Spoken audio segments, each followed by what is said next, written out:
உலகின் இரண்டாவது மிகப்பெரிய சிவன் சிலை இருக்கும் கோயில் எது தெரியுமா? வாருங்கள் பார்ப்போம். முருதேஸ்வரர் கோயில் கர்நாடகா மாநிலத்தில் உள்ள உத்தர கன்னடா மாவட்டத்தில் பத்கல் தாலுகாவில் உள்ள முருதேஸ்வரர் என்ற ஊரில் அரபிக் கடலோரத்தில் அமைந்திருக்கிறது இந்த முருதேஸ்வரர் சிவன் கோயில். கோயிலில்தான் உலகின் இரண்டாவது மிகப்பெரிய சிவபெருமானின் சிலை அமைந்துள்ளது. இந்த 123 அடி உயரமான சிலையை வடிவமைக்க 2 ஆண்டுகள் ஆகியிருக்கின்றன. முருதேஸ்வரர் கோயிலில் மூலவரின் சிலை மட்டுமில்லாது கோபுரமும் மிகப்பெரியது.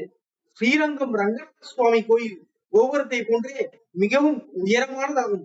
20 அடுக்கு கோபுரமான இதன் மேல் சென்று முருதேஸ்வரரின் மொத்த ரூபத்தையும் காணும் வகையில் லிப்ட் ஏற்பாடுகள் இங்கே செய்யப்பட்டுள்ளன. இதோட சிறப்புகளை அடுத்த வீடியோல பார்ப்போம். மறக்காம சப்ஸ்கிரைப் பண்ணுங்க.